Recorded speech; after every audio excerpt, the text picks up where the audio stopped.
നിങ്ങൾ പഴയ വണ്ടി വാങ്ങിച്ച് ഉപയോഗിക്കുന്നവരാണോ അതോ ഇനി പഴയ വണ്ടികൾ വാങ്ങാൻ ഉദ്ദേശിക്കുന്നവരാണോ എങ്കിൽ ഈ വീഡിയോ തീർച്ചയായിട്ടും നിങ്ങൾ കണ്ടിരിക്കണം. കാര്യം എന്ന് പറഞ്ഞാൽ ഇതൊരു ഫാസ്ടാഗ് സംബന്ധമായിട്ട് ഒരു ഇമ്പോർട്ടൻ്റ് അപ്ഡേറ്റ് ആണ്. നമുക്കും ഇങ്ങനൊരു കേസ് അറിയത്തില്ലായിരുന്നു.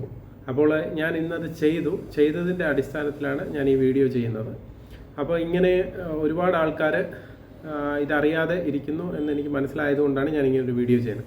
കാര്യം എന്ന് പറഞ്ഞാൽ ഫാസ്ടാഗ് ഇപ്പോൾ പഴയ വണ്ടിയിൽ നമ്മൾ ഫാസ്ടാഗ് ശ്രദ്ധിക്കാതെയായിരിക്കും നമ്മൾ വാങ്ങുന്നത്. വണ്ടി നമ്മൾ വാങ്ങുമ്പോൾ ആ വണ്ടിയിൽ ഫാസ്ടാഗ് ഉണ്ടായിരുന്നോ അതിന് മുന്നേ ചിലപ്പം ഈ വാങ്ങിക്കാൻ പോകുന്ന സമയത്ത് നമ്മളിത് ശ്രദ്ധിക്കത്തില്ല. ചിലപ്പം ഗ്ലാസ്സിൽ സ്റ്റിക്കർ കാണത്തില്ല.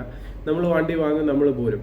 പിന്നീട് കുറച്ച് നാൾ കഴിഞ്ഞ് കഴിയുമ്പോൾ നിങ്ങൾ ഇതിനകത്ത് ഫാസ്ടാഗ് എടുക്കാൻ ചെല്ലുമ്പോൾ ആ സെൻറ്ററിൽ ചെന്ന് അവരത് നോക്കുമ്പോഴായിരിക്കും ഇതിനകത്ത് ഓൾറെഡി ഫാസ്ടാഗ് ഉള്ളതായിരിക്കും എന്ന് അറിയുന്നത്. അപ്പോൾ അങ്ങനെ ഒരു കേസ് ഇന്ന് ഞാൻ ചെയ്തു. അപ്പോൾ അതിനകത്ത് ഒരു പ്രശ്നം വരുന്നതെന്ന് പറഞ്ഞാൽ എനിക്കിന്ന് കിട്ടിയ കേസ് എന്ന് പറഞ്ഞാൽ രണ്ടും നമുക്ക് ഇവിടെ ഫാസ്ടാഗ് നമ്മൾ ചെയ്യുന്നുണ്ട്. അപ്പോൾ നമ്മൾ ഫാസ്ടാഗ് ചെയ്യുമ്പോൾ നമ്മൾ അന്നേരം തന്നെ ഒറിജിനൽ കാർഡും കാര്യങ്ങളും എല്ലാം കസ്റ്റമറിന് കൊടുക്കും. അപ്പോൾ ഇത് വന്ന വണ്ടി എന്ന് പറഞ്ഞു കഴിഞ്ഞാൽ സെക്കൻഡ് വാങ്ങിച്ച വണ്ടിയാണ്. അപ്പോൾ ഇദ്ദേഹത്തിന് വണ്ടിയെ നോക്കിയപ്പോൾ വണ്ടിയുടെ ഗ്ലാസ്സിൽ സ്റ്റിക്കറില്ല. അപ്പോൾ ഇദ്ദേഹം വിചാരിച്ചത് ഇതിൽ ഫാസ്ടാഗ് ഇല്ല എന്നുള്ള രീതിയിലിരിക്കുമായിരുന്നു. അപ്പം ഇദ്ദേഹം വണ്ടിക്ക് ഫാസ്ടാഗ് എടുക്കാൻ എല്ലാ കസ്റ്റമറും വരുന്ന പോലെ തന്നെ പുതിയതായിട്ട് ഫാസ്ടാഗ് എടുക്കാൻ വേണ്ടി വന്നു. അപ്പോൾ നമ്മൾ ഫാസ്ടാഗിനെ ഇനിഷ്യേറ്റീവ് ചെയ്ത് ബാക്കി കാര്യങ്ങളെല്ലാം ചെയ്ത് നോക്കുമ്പോഴാണ് ഈ വണ്ടിക്ക് ഓൾറെഡി ഫാസ്ടാഗ് ഉണ്ട് എന്ന് കാണിക്കുന്നത്.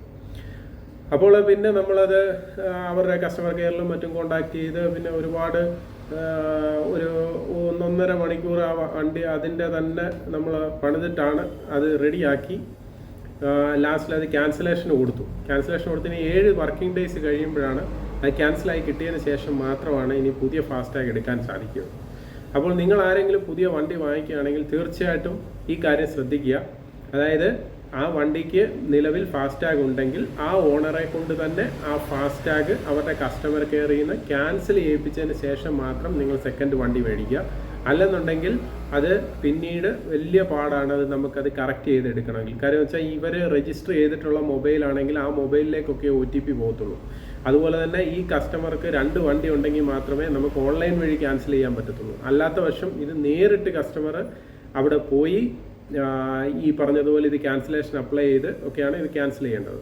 അപ്പോൾ പ്രത്യേകം ശ്രദ്ധിക്കുക. നേരത്തെ നമുക്ക് ഇങ്ങനെയുള്ള വിഷയങ്ങളൊന്നും ഇല്ലായിരുന്നു. നമുക്ക് ഈ KYCയും കാര്യങ്ങളൊന്നും ഫാസ്ടാഗിൽ ഇല്ലാഞ്ഞുകൊണ്ട് എങ്ങനെ വേണമെങ്കിലും നമുക്ക് ക്യാൻസൽ ചെയ്യാം, അല്ലെന്നുണ്ടെങ്കിൽ പുതിയ ടാഗ് എടുക്കാം, അങ്ങനെ കുറേ പരിപാടികൾ ചെയ്യാമായിരുന്നു. പക്ഷേ ഇപ്പോൾ വളരെ എല്ലാ കാര്യങ്ങളും ലിങ്ക് ചെയ്താണ് ഡിജിറ്റലൈസ്ഡ് വേയിലാണ് ഇപ്പം നടന്നുകൊണ്ടിരിക്കുന്നത്. അപ്പോൾ ഓരോ ദിവസവും ഓരോ അപ്ഡേറ്റ്സ് വന്നുകൊണ്ടിരിക്കുകയാണ് നമുക്ക് ഈ പറഞ്ഞതുപോലെ സർവീസിൽ. അപ്പോൾ ഞാൻ ഇവിടെ നമ്മളിപ്പോൾ പുതിയ കാര്യങ്ങൾ ഓരോ ദിവസവും നമ്മൾ പരീക്ഷിച്ച് നോക്കും. അപ്പോൾ അങ്ങനെ നോക്കുന്ന സമയത്ത് ഓരോ കാര്യങ്ങൾ കാണുന്നതിൻ്റെ ഇമ്പോർട്ടൻസ് ആണ് ഞാൻ നിങ്ങൾക്ക് ഓരോ ദിവസവും വീഡിയോയിലൂടെ ഷെയർ ചെയ്യുന്നത്. അപ്പോൾ എല്ലാവരും ഫാസ്ടാഗിൻ്റെ കാര്യത്തിൽ പ്രത്യേകം ശ്രദ്ധിക്കുക. ഇനി നിങ്ങൾക്ക് ഫാസ്ടാഗ് പുതിയത് എടുക്കണമെന്നുണ്ടെങ്കിൽ ഈ പറഞ്ഞ പോലെ ഈ വീഡിയോയ്ക്ക് താഴെ കമൻറ്റ് ചെയ്ത് കഴിഞ്ഞാൽ അതിനുള്ള അഡ്വൈസ് ഞാൻ ചെയ്തു തരാം. കാര്യം എന്ന് പറഞ്ഞാൽ നമുക്ക് എല്ലാ വണ്ടികളുടെയും ഫാസ്ടാഗ് നമ്മളിവിടെ ചെയ്തു കൊടുക്കുന്നുണ്ട് ഫാസ്ടാഗ്. അപ്പോൾ ഫാസ്ടാഗ് നമ്മൾ ചെയ്യുമ്പോൾ ഇപ്പം വളരെ കൃത്യമായിട്ട് ഇപ്പം അങ്ങനെ ഒരുമാതിരിപ്പെട്ട സെൻറ്ററുകളിൽ ഫാസ്ടാഗ് അങ്ങനെ ചെയ്യാൻ സാധിക്കില്ല. കാര്യം എന്ന് പറഞ്ഞാൽ ഇപ്പം നിയമം കുറച്ച് കോംപ്ലിക്കേറ്റഡ് ആണ്. അതോടൊപ്പം തന്നെ നമ്മൾ ഫാസ്ടാഗ് ചെയ്യുമ്പോൾ തന്നെ വണ്ടി അവിടെ വേണം, വണ്ടിയിൽ ഫോട്ടോ എടുക്കണം, പിന്നെ ഈ പറഞ്ഞതുപോലെ അതിനകത്ത് KYC വെരിഫിക്കേഷൻ, അങ്ങനെ കുറേ പ്രൊസീജിയറുണ്ട്.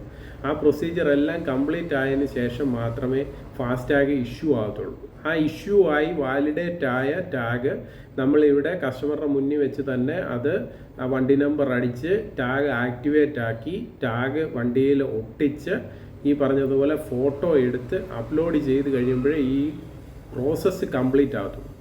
ഇങ്ങനെ പ്രോസസ്സ് കംപ്ലീറ്റ് ചെയ്ത് ഒരു ഫാസ്ടാഗ് മാത്രമേ വാലിഡേറ്റ് ആയിട്ട് ഉപയോഗിക്കാൻ സാധിക്കുകയുള്ളൂ. എടുപിടിയെന്നൊക്കെ എടുത്ത് ഒട്ടിച്ച് പോയി കഴിഞ്ഞ് കഴിഞ്ഞാൽ നിങ്ങൾ ടോളിൽ ചെല്ലുമ്പോൾ പെടും. അപ്പം അത് പ്രത്യേകം ശ്രദ്ധിക്കുക.